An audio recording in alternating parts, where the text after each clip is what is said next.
Support for the Leadoff on WGLT and WGLT.org comes from the Central Illinois Regional Airport. Passengers can access air travel from Sierra with parking at no cost and at a location close to home. More at CIRA.com. NPR's Steve Inskeep makes the case that you should trust your preferred media outlet a little less. That's one of the things you need to know to start your day for Friday, October 24th. I'm Ryan Denham, and this is WGLT's The Leadoff. Now let's lead off with a new budgeting tool set to launch next year at Illinois State University, which builds in some flexibility to respond to budget gaps. WGLT's Lauren Warnicki has more. ISU Vice President for Finance and Planning Glenn Nelson says the new framework will allow university units to better anticipate their financial needs. Prior to this year, the money simply comes into the university, and then after the fact, we look at it and say, how much did we have? But we've already spent money. Nelson and other administrators on a budgeting task force presented their progress to faculty and staff during 2 town halls this week. The new model itemizes revenue by credit hour and enrollment to be able to project gaps and set goals. Nelson says the model itself doesn't create revenue, But it provides incentives so that deans and other decision makers can look for opportunities to increase revenue for the institution. understanding which programs are in the red and which draw a surplus. The framework also allows the university to temporarily rob Peter to pay Paul in order to stabilize.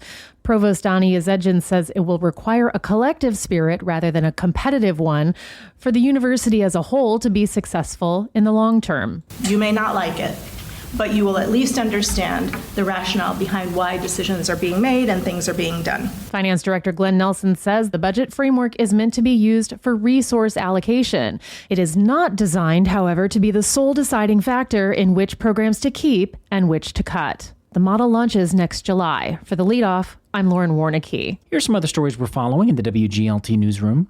Governor J.B. Pritzker has signed an executive order he says will demand justice as deportation efforts continue in the Chicago area. It creates the Illinois Accountability Commission. A former federal judge will chair that body. The electric automaker Rivian says it's cutting hundreds of positions, about 4.5% of its workforce company-wide. That should be about 600 jobs. It's unclear how many of them are in Normal. And there are 3 open house informational events set for November 4th and 5th in Bloomington and online November 12th, all about the Veterans Parkway Corridor Plan safety study that is now underway. You can find more on all these stories at WGLT.org. We are living in a time like none other in the United States. What to make of it? And that's up for you to decide. That's the assessment of NPR's Steve Inskeep, whose reporting is infused by his knowledge of history. Inskeep is a host of NPR's Morning Edition and the Up First podcast, and author of several books on American history. Inskeep is a featured guest at WGLT's Radio Faces dinner next Thursday. Consider this conversation with WGLT's Eric Stock the appetizer, starting with the state of public media after Congress defunded it. Well, I think things are okay at NPR, as the audience here probably understands pretty well. NPR, as a national organization, was not that directly affected. The people who were really in the crosshairs were the people at local stations like yours, because local stations relied more on the federal funding, and some of the remote rural stations relied on that federal funding for a majority of the income. But I want to say that all indications that I've heard are that the audience has stepped up. We're not out of the woods yet, but I was recently at stations in my home state, Indiana. I was in the station in Indianapolis. I was at the station in Fort Wayne. And in both of those places, the audience had stepped up. They'd contributed a lot more. And that's giving the station a little bit of breathing room to figure out how to adjust their business model. A real advantage for public media is that it's never been entirely dependent on any one source. And for most stations, the largest single source of support is that people use the service, which is kind of amazing. You and I work for a media service where people effectively subscribe for the service, even though there is no paywall. It's free, and they pay for the thing that is free, which is incredible, and people are paying a little bit more. So I don't think that really is the biggest risk that we face, even though that is a big systemic risk and it's a real problem, and some people are losing their jobs or at risk of losing their jobs, and that is real.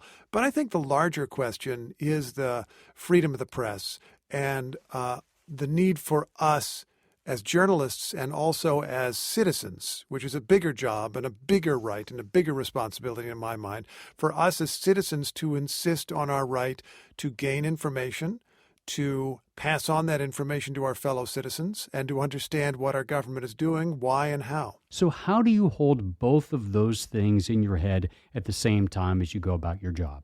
Oh, there are so many layers of that, but the fundamental thing is that I'm working for you. And I mean you, Eric, but really anybody out there who's listening. I'm working for the audience. That is the job.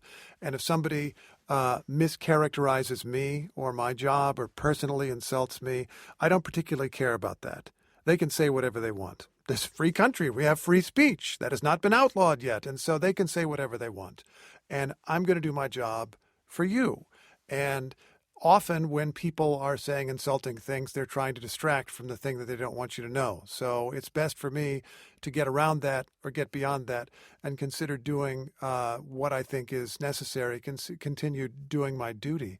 And if you take that attitude, you just keep going. I mean, really, part of the job of the press is to be resented by some people who don't want the full story out, or who may sincerely feel we're not getting the full story to them. And I should be fair, sometimes the media get things wrong. I mean, there's this whole thing about people losing trust in the media, and I have maybe an unusual take on that as a member of the media. I think it's fine if you don't trust the media. I don't trust a lot of things that I read and hear and see because they're not trustworthy.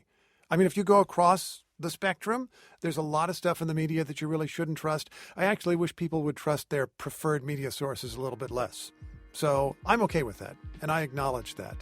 But what I want to do is deliver stories in such a way that people they don't have to trust me all that much because I'm citing my sources. I'm telling you how I know what I know. That was NPR Morning Edition, and up first, host Steve Inskeep speaking with WGLT's Eric Stock. You can hear the rest of their extended conversation at WGLT.org. Inskeep is the featured guest at WGLT's Sold Out Radio Faces next Thursday at ISU. And that is it for today. I'm Ryan Denham. The show is produced by Cheyenne Brown. You can subscribe to The Leadoff on the NPR app or wherever you get your podcasts.